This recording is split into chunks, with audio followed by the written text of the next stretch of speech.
तो देखो आज से हम लोग एक आसान सा चैप्टर 2 सॉल्यूशन स्टार्ट कर रहे हैं। छोटा सा चैप्टर है लेकिन इम्पॉर्टेंट है आपके बोर्ड एग्जाम में। तो हर चैप्टर इम्पॉर्टेंट है। 8 to 10 मार्क्स सभी में आ सकता है, बिहार बोर्ड में भी और सीबीएसई बोर्ड में भी। अगर आप नीट का एग्जाम दे रहे हो तो इसे 1 से 2 क्वेश्चन उम्मीद कर सकते हो, हर साल आते ही हैं। जेई में भी एक क्वेश्चन आएंगे ही आएंगे और बड़े आसान से क्वेश्चन आते हैं। आपका किसी भी बोर्ड का एग्जाम का क्वेश्चन या फिर कंपटीशन का क्वेश्चन इससे बन जाएगा। ठीक है, तो सबसे पहला टर्म इसमें लिखा हुआ है सॉल्यूशन। यहीं से शुरू करते हैं कि आखिर सॉल्यूशन किसको कहते हैं। सॉल्यूशन आपने 9th क्लास में पढ़ा होगा। क्या कहते हैं जी सॉल्यूशन, बताइए। पहली बात, ये कैसा मिक्सचर है? होमोजेनस। होमो का मतलब होता है सेम, जेनस मीन्स फेज, जो हमेशा सेम फेज में लाई करे। सेम फेज लाई करने का मतलब, देखो मिक्सचर वर्ड बोला तो मतलब कि दो सब्सटेंस मिक्स हो रहे होंगे। या तो आप शुगर ले लो और वाटर ले लो, शुगर वाटर को मिक्स करोगे शुगर सॉल्यूशन बनेगा। ठीक है, दो सब्सटेंस है ना, दो से ज्यादा भी मिक्स कर सकते हैं। तो अगर आप शुगर मिक्स किए, क्या मिक्स किए? शुगर और प्लस वाटर। शुगर आपका किस स्टेट में लाई करता है? सॉलिड। और वाटर लिक्विड। दोनों मिलाइएगा तो क्या बनेगा? Sugar solution. शुगर सॉल्यूशन बनेगा। ठीक है, शुगर सॉल्यूशन। और यही मिक्सचर न कहलाया जी, दोनों को आपने क्या किया? मिक्स कर दिया। अब आगे आइए। अच्छा, मिक्स करते समय कोई प्रोपोर्शन का ध्यान रखते हैं क्या? नहीं। आप एक गिलास पानी ले रहे हो, 1 ग्लास ऑफ वाटर ले रहे हो, उसमें ऐड कर रहे हो। कोई आदमी 5 ग्राम शुगर ऐड कर सकता है, कोई 10 ग्राम ऐड कर सकता है। ये डिफरेंट डिफरेंट है, उसका टेस्ट कैसा है। कोई ज्यादा स्वीट लेता है तो वो ज्यादा ऐड करेगा। यानी कि कोई प्रोपोर्शन फिक्स होता है क्या? नहीं, मिक्सचर में प्रोपोर्शन फिक्स नहीं होता, वो कंपाउंड में फिक्स होता है। इसमें एनी प्रोपोर्शन, शुगर का मात्रा कोई फिक्स नहीं है, हर पर्सन टू पर्सन ये वेरी करेगा कि कितना वो शुगर ऐड कर रहा है। लेकिन एक चीज कॉमन है कि ये सॉलिड है और ये लिक्विड है। इन दोनों को जब मिक्स करोगे तो शुगर सॉल्यूशन भी किस स्टेट में लाई करेगा? लिक्विड स्टेट में।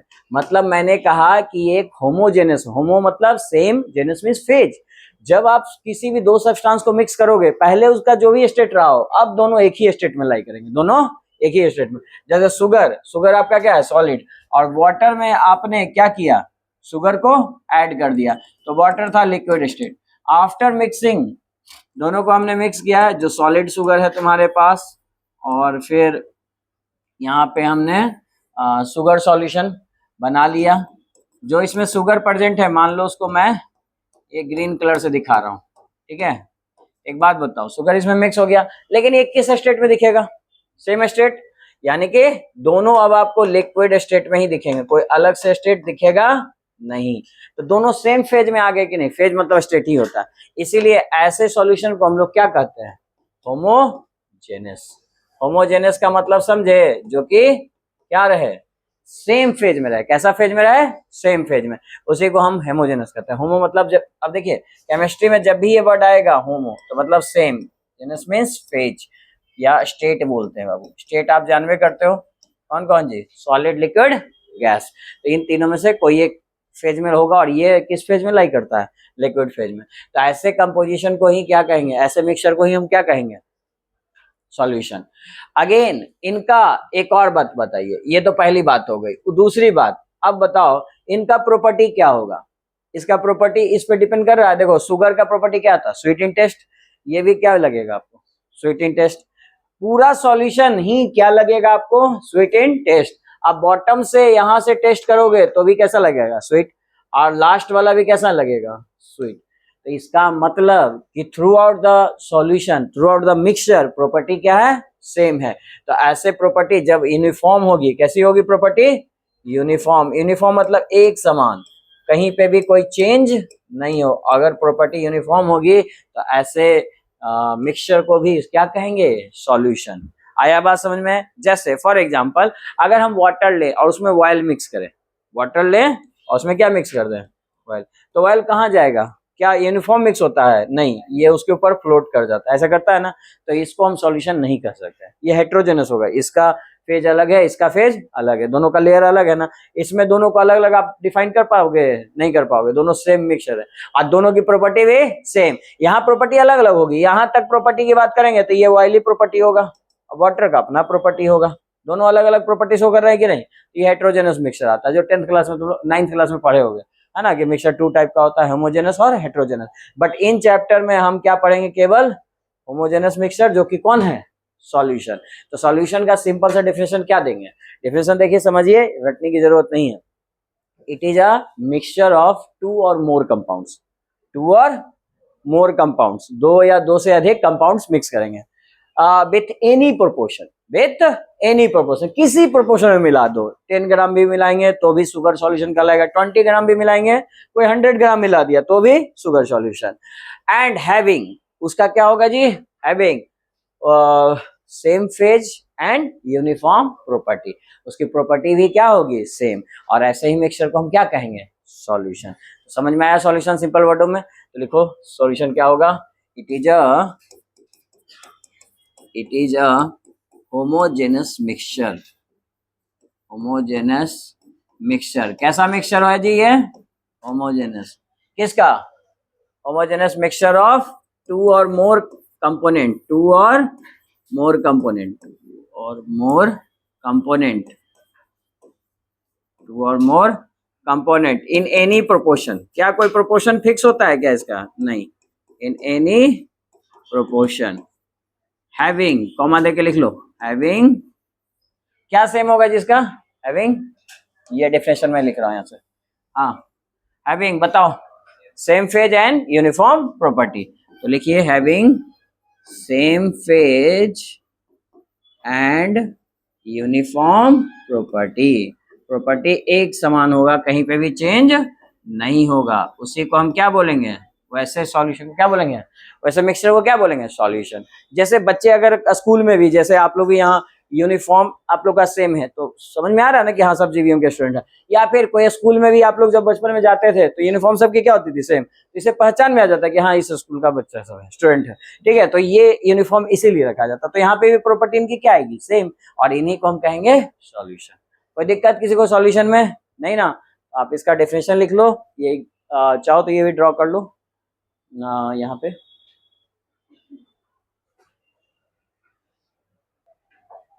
हाँ जी। तो हमने बात किया कि हमें केवल सिलेबस में बाइनरी सॉल्यूशन पढ़ना है। बाइनरी मतलब टू होता है, यानी कि जिसमें कंपोनेंट कितने हो, टू। टू कंपोनेंट कौन कौन, सॉल्यूट और सॉल्वेंट। सॉल्यूट हमेशा जो लेसर क्वांटिटी होगा, जो कम मात्रा में होंगे, जैसे यहाँ सॉल्यूट कौन हो जाएगा, शुगर, शुगर आपका क्या हो जाएगा, सॉल्यूट। और सॉल्वेंट कौन हो जाएगा, वाटर, जो वाटर आपने मोर अमाउंट में लिया है या लार्जर अमाउंट में लिया है। और अगर हम पूछे इसका जो सॉल्यूशन बनता है उसका स्टेट किस पे डिपेंड करेगा, तो वो लिक्विड स्टेट में है, ये भी लिक्विड स्टेट में है, तो ये वाटर के स्टेट पे डिपेंड कर रहा है, यानी सॉल्वेंट के स्टेट पे डिपेंड करेगा। तो वही बात को लिखे, physical state of solution depends on state of solvent, solvent के स्टेट पे डिपेंड करता है। इसमें कोई दिक्कत किसी को नहीं ना? यानी कि जो सॉल्वेंट का स्टेट होगा वही फिजिकल स्टेट किसका होगा, सॉल्यूशन का, ठीक है। तो इसी के आधार पे आपको जो पढ़ना है वो आपको केवल पढ़ना है लिक्विड सॉल्यूशन। क्या पढ़ना है, लिक्विड सॉल्यूशन। अगर मैंने ये नाम लिया लिक्विड सॉल्यूशन, तो आप बता सकते हो कि इसमें सॉल्वेंट किस स्टेट का है भाई, लिक्विड सॉल्यूशन, सॉल्यूशन किसका है, लिक्विड स्टेट, लिक्विड स्टेट है, यानी कि सॉल्वेंट किस स्टेट का होगा, लिक्विड का होगा, तभी तो उस जो स्टेट होता है सॉल्यूशन का, वही स्टेट किसका होता है, सॉल्वेंट का। तो सॉल्वेंट के स्टेट पे ही डिपेंड करता है ये। और लिक्विड सॉल्यूशन बोल रहे हैं, यानी कि अगर हम लिक्विड सॉल्यूशन की बात कर रहे हैं, सुनो, हम बात किसकी कर रहे हैं, लिक्विड सॉल्यूशन की, तो हम आपसे पूछे कि इस केस में सॉल्वेंट क्या होगा, तो सॉल्वेंट हमेशा हमेशा क्या हो सकता है, सॉल्वेंट लिक्विड होगा, सॉल्वेंट हमेशा लिक्विड होगा। हाँ, सॉल्यूट आप चेंज कर सकते हो, सॉल्यूट क्या क्या चेंज कर सकते हो, तीन तरह का स्टेट पढ़े हो आप, एक बार गैस ले सकते हो, एक बार सॉलिड ले सकते हो, एक बार क्या ले लोगे, सॉलिड, एक बार गैस ले लो, और एक बार बताओ लिक्विड भी ले सकते हो, ठीक है, सॉलिड लिक्विड गैस। और इधर तो हमेशा ये फिक्स रहेगा, लिक्विड लिक्विड और लिक्विड। बोलो कोई दिक्कत इसमें नहीं ना? तो ये कौन सा स्टेट है,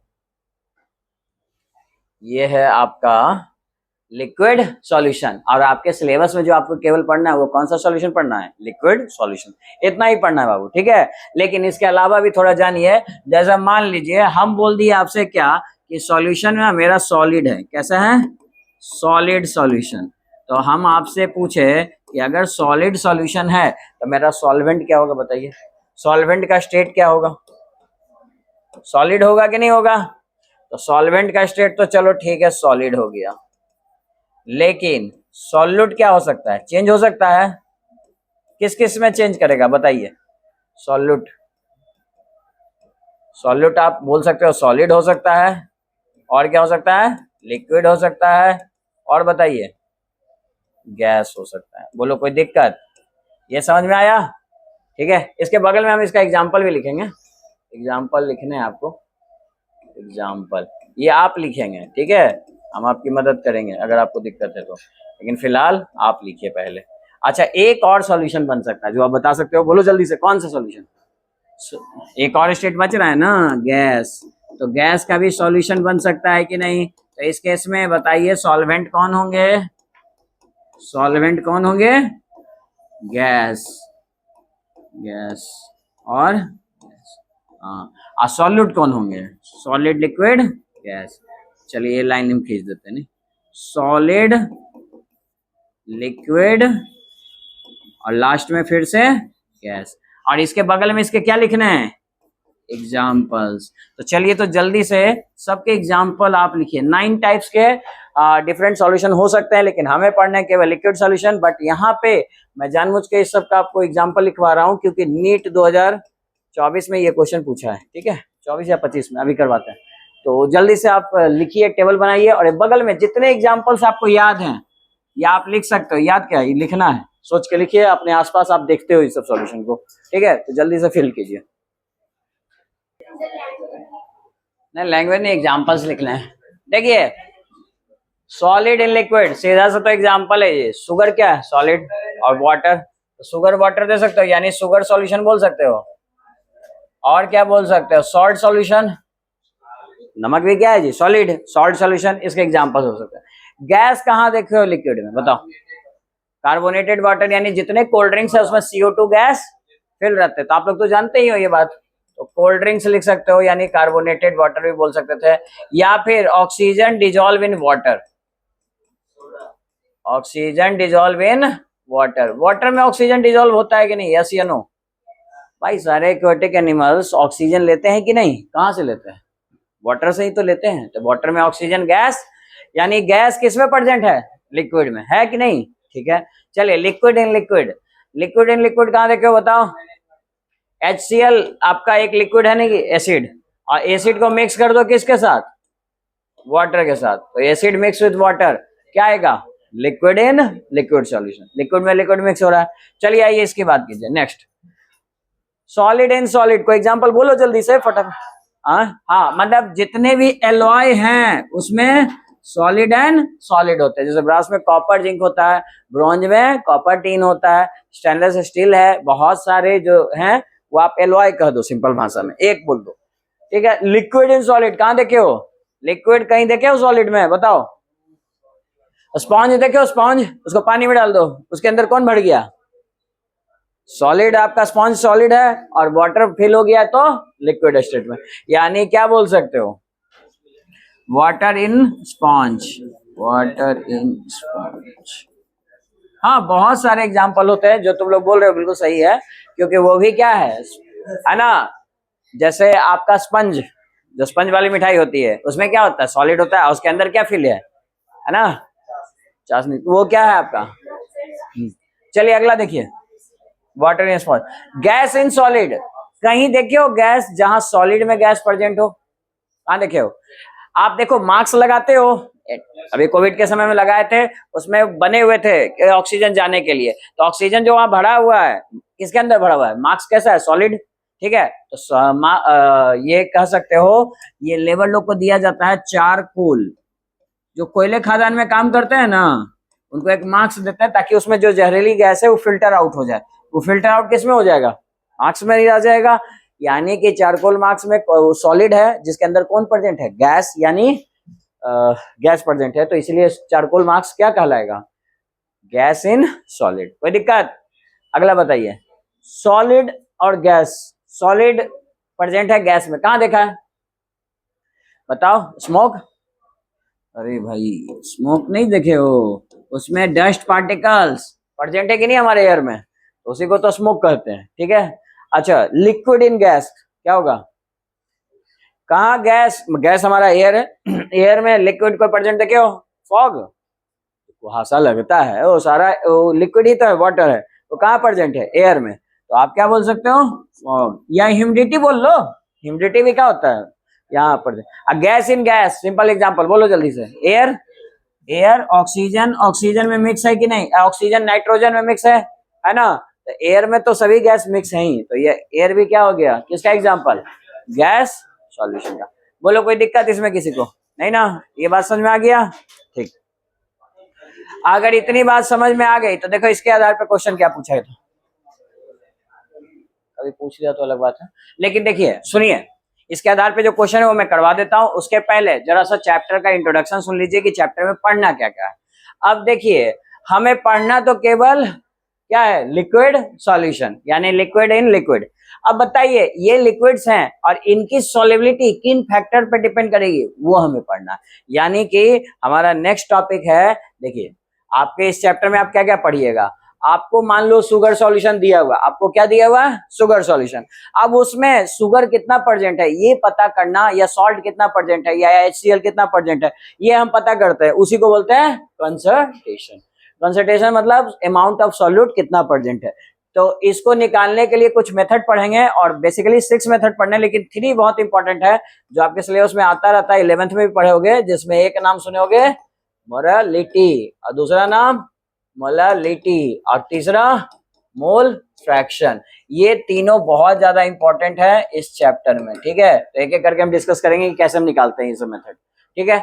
उसके बाद भाई अभी आप पढ़े कि सॉलिड को मिक्स किया किसमें, लिक्विड में, सॉलिड को मिक्स किया तो वो कुछ तो फैक्टर होगा जिससे वो ज्यादा मिक्स हो सके या कम मिक्स हो सके। तो सॉल्युबिलिटी, हर कंपाउंड एक जैसा मिक्स होगा क्या, सॉल्ट और शुगर एक जैसा मिक्स होता है, नहीं। आपको पता होगा सॉल्ट बहुत फास्ट मिक्स होता है, और शुगर के लिए आपको उसको हीट एनर्जी देनी पड़ती है, यानी टेम्परेचर बढ़ाना पड़ता है। जैसे चाशनी बनाने से हम उसको क्या करते हैं, गर्म करते हैं कि नहीं करते हैं, ताकि ज्यादा शुगर उसमें ऐड हो सके। तो यानी कि दो चीज, सुनिए, दो चीज पे हमेशा डिपेंड करेगा कोई भी फैक्टर, एक तो टेम्परेचर और एक प्रेशर। टेम्परेचर प्रेशर पे तो हम लोग भी डिपेंड करते हैं, तुम लोग भी करते हो, एग्जाम का प्रेशर आता है तो अलग नेचर नहीं हो जाता है, टेम्परेचर बढ़ जाए, 40-45 डिग्री हो जाए तो अलग नेचर नहीं हो जाता है, लाइन कट जाए, नहीं पढ़ेंगे, ये क्या है, फैक्टर ही तो है आपके पढ़ने का। तो सुनिए, अब सॉल्युबिलिटी ये हो गया, सॉलिड इन गैस। तो हम इसी में सुन लीजिए पहले कहानी, इस चैप्टर में क्या क्या पढ़ने वाले हैं, कैसे कैसे पढ़ने वाले हैं, वो सीक्वेंस आप समझ लीजिए, फिर आप लिख लीजिएगा आराम से।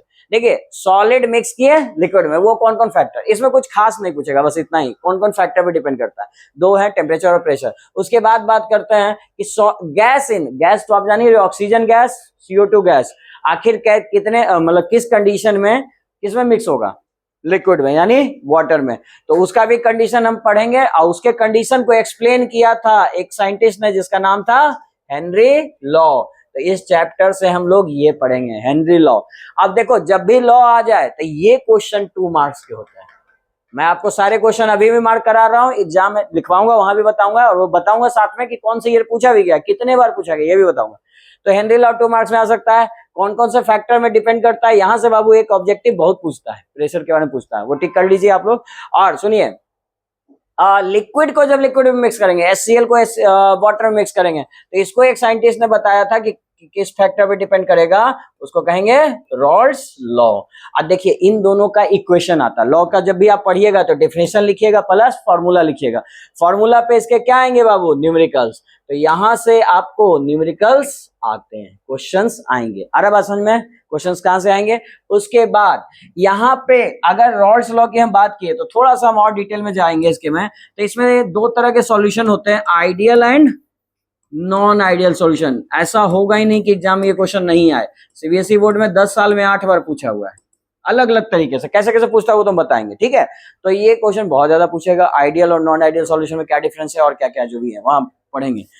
यहाँ पे एक और चीज पूछता है, एजियोट्रॉपिक मिक्सचर, एक छोटा सा टर्म है, 2 मार्क्स का आ सकता है, एजियोट्रॉपिक मिक्सचर क्या है।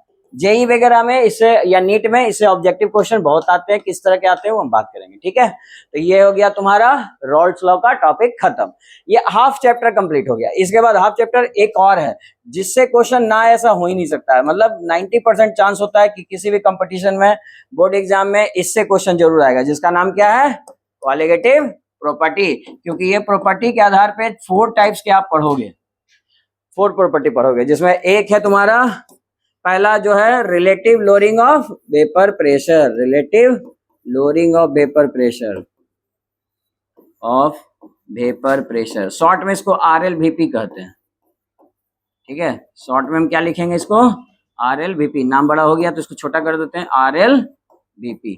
दूसरा कॉलिगेटिव प्रॉपर्टी, बहुत ज्यादा क्वेश्चन है इससे, है ना, elevation of boiling point. Boiling elevation मतलब क्या होता है, बढ़ना या घटना, जल्दी बताइए, बढ़ना। एलिवेटर आपको कहाँ ले जाता है, ऊपर की ओर ना, है ना, तो elevation of boiling point, BP लिख देता हूँ शॉर्ट में, ठीक है, तो इसको हम TB शॉर्ट में ऐसे लिखते हैं, ये हम निकालेंगे, तो इस पे भी आएगा सवाल। थर्ड, डिप्रेशन मतलब घटना, in freezing point, of freezing point, ठीक है, ये TF से डिनोट करते हैं। और लास्ट आपका मोस्ट इंपॉर्टेंट, जिससे बहुत सवाल आते हैं, ऑस्मोटिक प्रेशर, ऑस्मोटिक प्रेशर। सुनिए, आप सुनिए जरा काम की बातें, कि देखिए बिहार बोर्ड में क्वेश्चन का किस तरह से पूछता है, तो बिहार बोर्ड में ना ये और ये दोनों आपको डेरिवेशन के फॉर्म में पूछ सकता है। मतलब हम बता रहे हैं थ्योरेटिकल क्वेश्चन 3 मार्क्स के, यहां से उम्मीद कर सकते हो एक डेरिवेशन वाला क्वेश्चन, ये दोनों। लेकिन CBSE बोर्ड ज्यादा डिफिनेशन नहीं पूछता है, CBSE बोर्ड से यहाँ जो आएंगे इन सब से बेसिकली न्यूमेरिकल्स आएंगे, ऑस्मोटिक प्रेशर से भी न्यूमेरिकल्स आ सकते हैं और ऑब्जेक्टिव भी आएंगे, ठीक है। तो ये हो गया 5वां टॉपिक, और इस चैप्टर का एक लास्ट टॉपिक जो कंपटीशन में ज्यादा आता है, जिसका नाम है abnormal molar mass, normal molar mass. तो ये है तुम्हारा छोटा सा चैप्टर, है ना, जिसमें 6 टॉपिक आपको पढ़ने, 1 बाय 1 पढ़ेंगे और हम बता देंगे कहां से कैसे क्वेश्चंस आएगा। बोलो, इसमें कोई दिक्कत, समझ में आ गया ना। ये है चैप्टर का इंट्रोडक्शन। हम लोग शुरुआत करेंगे कंसल्टेशन ऑफ सॉल्यूशन से। पहले वर्ड से स्टार्ट करेंगे। कंसल्टेशन का मतलब क्या होता है, कैसे निकालते हैं, कौन कौन सा इंपॉर्टेंट मेथड है जिसपे कि क्वेश्चंस आते हैं, ठीक है। तो आप एक बार इसको राइट डाउन कर लो और फिर हम डिटेल में 1 बाय 1 पढ़ेंगे। तो देखिए, जो आप पढ़े थे टाइप्स ऑफ सॉल्यूशन में, उसी के आधार पे ये क्वेश्चन है जो नीट में पूछा हुआ 2025 में। ह्यूमिडिटी की बात करें, ह्यूमिडिटी मतलब क्या, water vapours present in air, यानी लिक्विड, वाटर वेपर क्या है, लिक्विड, लिक्विड इन गैस, यहां मिल गया लिक्विड इन गैस। बोलो कोई दिक्कत नहीं ना। अच्छा, एलओआई, एलओआई तो पढ़ेंगे हो, सॉलिड इन सॉलिड, है ना, एलओआई सॉलिड इन सॉलिड। चलिए, अमेलगम हमारे लिए कंफ्यूजिंग है, कोई बात नहीं। स्मोक जानते हो ना, स्मोक किसमें होगा, है ना, सॉलिड इन गैस, ये मिल गया। तो अमेलगम कौन बचा, लिक्विड इन सॉलिड, हाँ, लिक्विड इन सॉलिड। अमेलगम का मतलब होता है, सुनिए, मरकरी कौन होता है, मरकरी किसी भी मेटल में प्रेजेंट हो, मरकरी प्रेजेंट इन मेटल, जैसे सोडियम मेटल में ये मरकरी प्रेजेंट है, इसको कहेंगे सोडियम एमलगम। और कोई मेटल के साथ होगा, जिंक के साथ होगा तो जिंक एमलगम बोलेंगे। तो इस तरह से एमलगम ये नाम होता है। अब मरकरी आप जानते हो लिक्विड स्टेट में एग्जिस्ट करता है और सोडियम सॉलिड में, तो यही तुम्हारा कहलाएगा एमलगम। कोई दिक्कत किसी को, समझ में आ गया। ये सिलेबस तो मैंने बता दिया, इस तरीके से हमको पढ़ना है। अब 1 बाय 1 हम स्टडी करते हैं। शुरुआत कहाँ से करते हैं, कंसल्टेशन ऑफ सॉल्यूशन से। इससे भी बहुत सारे आपके बोर्ड एग्जाम्स में क्वेश्चन पूछे गए, तो हम हेडिंग डालते हैं कंसल्टेशन ऑफ सॉल्यूशन। लिखिए फर्स्ट टॉपिक,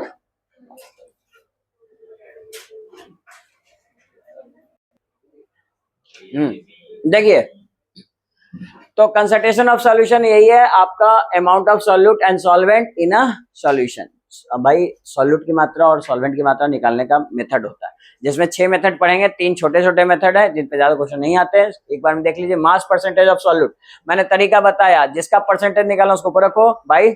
टोटल मास किसका होगा, सॉल्यूशन का, तो मास ऑफ सॉल्यूशन इनटू 100, 100 क्यों, क्या परसेंटेज निकालना। वॉल्यूम रहेगा तो बस यहाँ मास में ग्राम रहेगा यूनिट, और यहाँ क्या रहेगा, लीटर या मिलीलीटर। तो volume of solute by volume of solution into 100। और पार्ट्स पर मिलियन किसके लिए यूज करते हैं, आप लोग सुने हुए हो, एयर पॉल्यूशन या वाटर पॉल्यूशन के में जो भी पॉल्यूटेंट हैं, अनवांटेड चीज हैं, उनको पता करने के लिए हम क्या यूज करते हैं, पीपीएम। और पीपीएम में आप देखो सॉल्यूट और सॉल्वेंट, बहुत ही सॉल्यूट बहुत लेस अमाउंट में, सॉल्वेंट बहुत लार्ज अमाउंट में होता है। ठीक है, जैसे कोई आप लेक का मेजर कर रहे हो तो लेक में वाटर बहुत ज्यादा है, यानी सॉल्वेंट बहुत ज्यादा मात्रा में, लेकिन सॉल्यूट बहुत ही स्मॉल अमाउंट में है। ठीक है, जैसे वाटर में फास्फोरस पता करें कितना है, तो बहुत बहुत कम होता है, बहुत कम। ठीक है, तो पीपीएम का फॉर्मूला क्या हो जाएगा, जिसको निकाल रहे हैं, mass of solute divided by mass of solution I into, चूंकि आप जानते हो 1 मिलियन में कितना होता है 10 टू द पावर 6 यानी 10 लाख, इसीलिए हम 10 टू द पावर 6 लिख देते हैं। ये पीपीएम का फॉर्मूला है। ठीक है, बोलो ये तीनों फॉर्मूला में कोई दिक्कत नहीं ना, समझ में आ गया। ठीक, अब बात करते हैं कि इस पे क्वेश्चंस कैसे आते हैं। मास परसेंटेज से शुरू करते हैं। मास परसेंटेज का पहला क्वेश्चन तुम्हारे एनसीईआरटी बुक में ही दिया है, निकालो एनसीईआरटी बुक।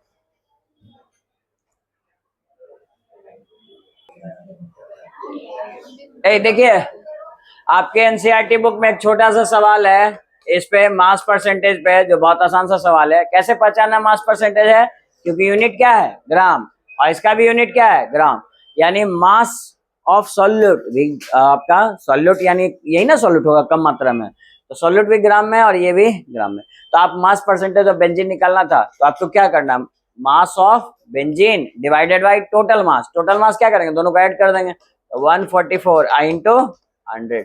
ये सब सॉल्व कर लीजिएगा तो कितना आ रहा है, 15.27%। अच्छा, अगर आपको मास ऑफ कार्बन टेट्राक्लोराइड यानी सॉल्वेंट का परसेंटेज पूछ दे तो नहीं बता सकते हो, क्या करोगे, 100 माइनस इतना कर देना, सिंपल बात।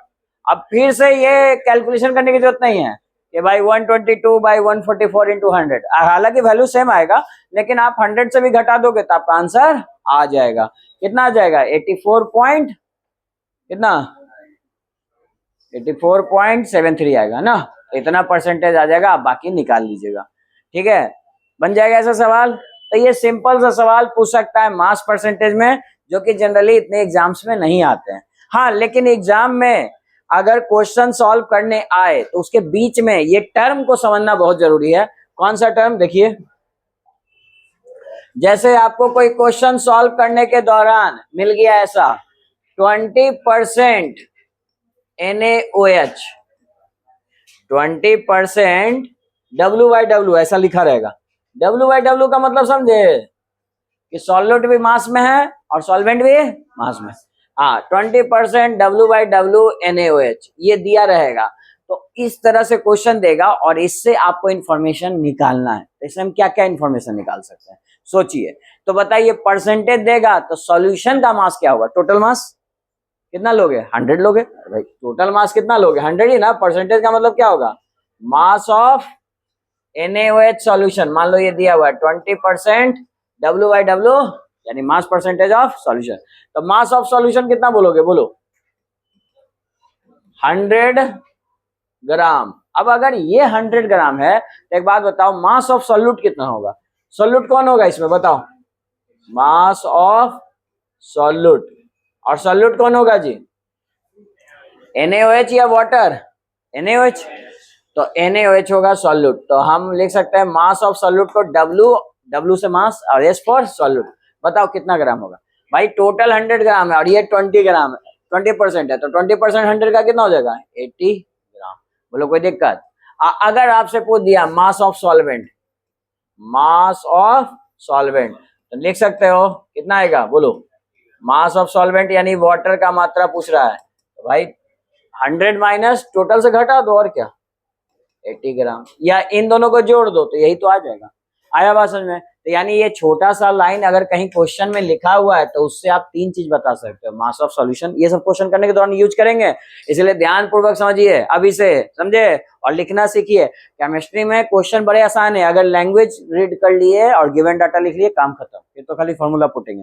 अगर इतना कर लिए तो इसी को हम सिखा रहे हैं अभी आपको, लैंग्वेज रीड करना, बाकी फिर इस पे पूरा क्वेश्चन एक साथ करवाएंगे, आ रहा बस में, लेकिन पहले 1 बाय 1 सीखिए। ठीक है, तो मास परसेंटेज जब भी ऐसा दिया रहेगा तो मास ऑफ सॉल्यूशन हमेशा आप 100 मानिएगा और बाकी ऐसे लिख सकते हैं, कोई दिक्कत किसी को। जैसे तुम देखो एनसीईआरटी बुक में ऐसा सवाल होगा लिखा हुआ, एनसीईआरटी बुक है आप लोगों के पास, ठीक है, तो हम आपके बुक का ही एक क्वेश्चन देते हैं। देखिए, जैसे क्वेश्चन नंबर 2 में ही दिया हुआ है कि ये 1.2 में ही दिया हुआ है कि आपको दिया हुआ है 30% मास, 30% मास ऑफ कार्बन टेट्राक्लोराइड तो इससे आप क्या बता सकते हो, mass of solution, mass of solute और मास ऑफ क्या,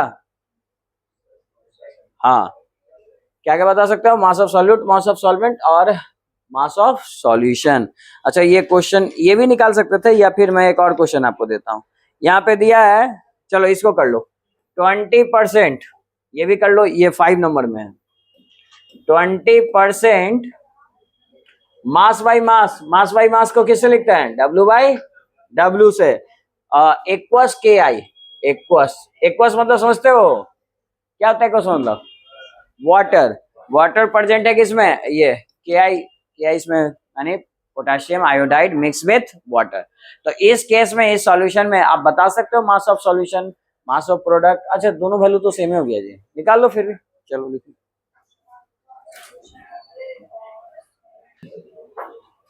हाँ देखिए एक क्वेश्चन दिया था, ये 10%, आप 100 सॉल्यूशन मान लिए, मास ऑफ सॉल्यूट कितना होगा 10, क्योंकि इसका 10% लेंगे और ये घटा दीजिएगा तो सॉल्वेंट निकल जाएगा।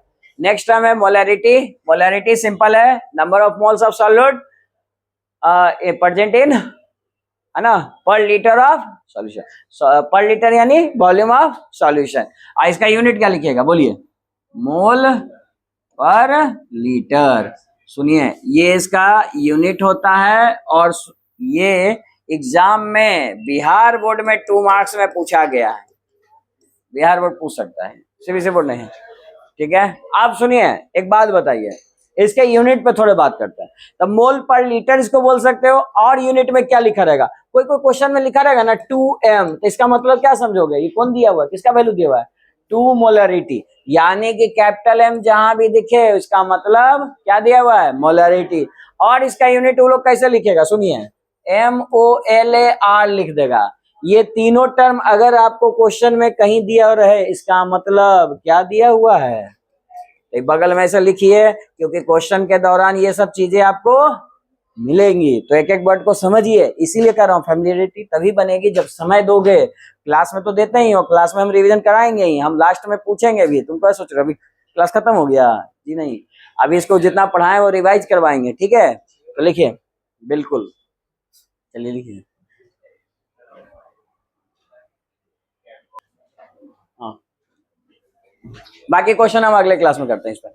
देखिए आज हमने क्या क्या पढ़ा जी, हम सॉल्यूशन पढ़े, सॉल्यूशन कैसा मिक्सचर होता है बोलो जल्दी से, होमोजेनस, जिसको आप किसी होमोजेनस सेम फेज कोई भी लीजिए, सॉलिड लीजिए लिक्विड लीजिए, मिक्स करने के बाद एक ही फेज में दिखेगा, या तो लिक्विड में होगा या, और हमें इस चैप्टर में क्या पढ़ना है, लिक्विड सॉल्यूशन। तो लिक्विड सॉल्यूशन हमें पढ़ना है, जिसमें हमने बात किया कि 2 कंपोनेंट होंगे, हम पढ़ेंगे बाइनरी सॉल्यूशन। बाइनरी सॉल्यूशन में कितने कंपोनेंट, 2, कौन कौन, सॉल्यूट एंड सॉल्वेंट। आसान है तरीका पकड़ना, जो लेस अमाउंट में वो सॉल्यूट और जो लार्ज अमाउंट में वो सॉल्वेंट। और फिजिकल प्रॉपर्टी ऑफ सॉल्यूशन किस पे डिपेंड करेगा, फिजिकल प्रॉपर्टी ऑफ सॉल्वेंट पे, सॉल्वेंट के प्रॉपर्टी पे डिपेंड करेगा, सॉल्वेंट के स्टेट पे करेगा। और जैसे जिसमें हमने 9 स्टेट ऐसा कुछ बनाए भी थे टाइप्स ऑफ सॉल्यूशन में, जो आपके एग्जाम्स में कभी पूछा तो पूछा, लेकिन वो सब क्वेश्चन तो आप आसानी से बता दोगे, ठीक है। उसके बाद कंसंट्रेशन में हम क्या निकालते हैं, अमाउंट ऑफ सॉल्यूट और सॉल्वेंट, जिसमें पहला हमने पढ़ा mass percentage, mass of solute, mass percentage of solute पूछेगा तो ऊपर किसको लिखोगे, mass of solute divided by, हाँ मास ऑफ सॉल्यूशन इनटू 100। अब वॉल्यूम परसेंटेज ऑफ सॉल्यूशन पूछा, सॉल्यूट पूछा तो volume of solute divided by volume of solution into 100। और लास्ट है पीपीएम, पीपीएम हम बेसिकली एयर और वाटर पॉल्यूशन को निकालने के लिए यूज करते हैं। इसका भी पीपीएम इक्वल टू क्या फॉर्मूला होगा, mass of solute divided by mass of solvent, I into 100 नहीं 10⁻⁶, जिसको मिलियन भी कहते हैं। और एक छोटा सा डिफिनेशन आज शुरू किया, जिसका मोलरिटी, मोलरिटी किसके फॉर्मूला क्या होगा, number of moles of solute divided by volume of solution या पर लीटर ऑफ सॉल्यूशन, ये बोल सकते हो। इसका यूनिट क्या होगा, मोल पर लीटर। और क्या तरीके हैं इसको डिनोट करने के, कैपिटल एम और मोलर। तो इस तरह से आप 5-10 मिनट पढ़िए, कॉपी बंद कीजिए, व्हाइट बोर्ड रखिए और मार्कर से खुद से लिखिए कितना क्या पढ़े, क्योंकि बताइए जितना पढ़े उसको बताने में हमको कितना टाइम लगा, 2-4 मिनट लगा, चलो आपको 10 मिनट लगेगा लिखने में। तो आप इस तरह से प्रैक्टिस करोगे, कभी नहीं बोलोगे, एग्जाम के साथ भी और एग्जाम के बाद भी, ठीक है, याद रखिए।